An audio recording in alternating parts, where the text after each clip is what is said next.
Today, we're going to be talking about Buddhism. Buddhism is one of the major world religions.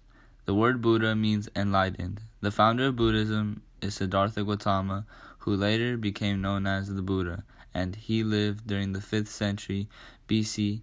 Gautama was also born into a wealthy family as a prince in present-day Nepal.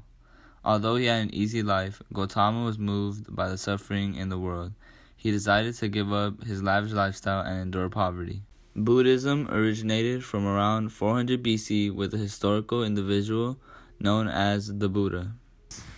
It has historically been most prominent in East and South Asia, but its influence is growing in the West. One major symbol was the Dharma wheel, and this was significant because traditionally it represented 8 spokes, and it can have a variety of meanings. The Dharma wheel has represented Buddhism, Gautama Buddha's teachings, and his walking of the path to enlightenment since the time of early Buddhism. One significant holy place is Bodh Gaya, and it's the most important religious site and place of pilgrimage because the Mahabodhi temple houses, which is believed to be the Bodhi tree where the Buddha realized enlightenment and Buddhahood.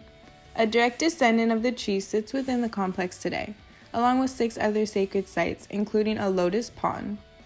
One ritual for Buddhists is the veneration of the Buddha. The veneration of the Buddha involves showing respect, meditating on the qualities of the Buddha, or giving gifts. Such gifts are often given to the relics of the Buddha, to images made to represent him, and to other traces. One religious book that Buddhists use is the 4 religious books and the Mahayana Sutras, and the Tibetan Book of the Dead are 2 major non-canonical Buddhist texts. The Pali Canon, which means the word of Buddha, includes some of the Buddha's discourse. Theological teachings of Buddhism is basic doctrines of early Buddhism, which remain common to all Buddhism, including the 4 Noble Truths. One major historical event is Buddhism enters Japan from Korea in 538. Buddhism enters into the American culture consciousness in the late 19th century. At the time, early scholars of world religions such as Paul Carus made Buddhist teachings accessible to Americans.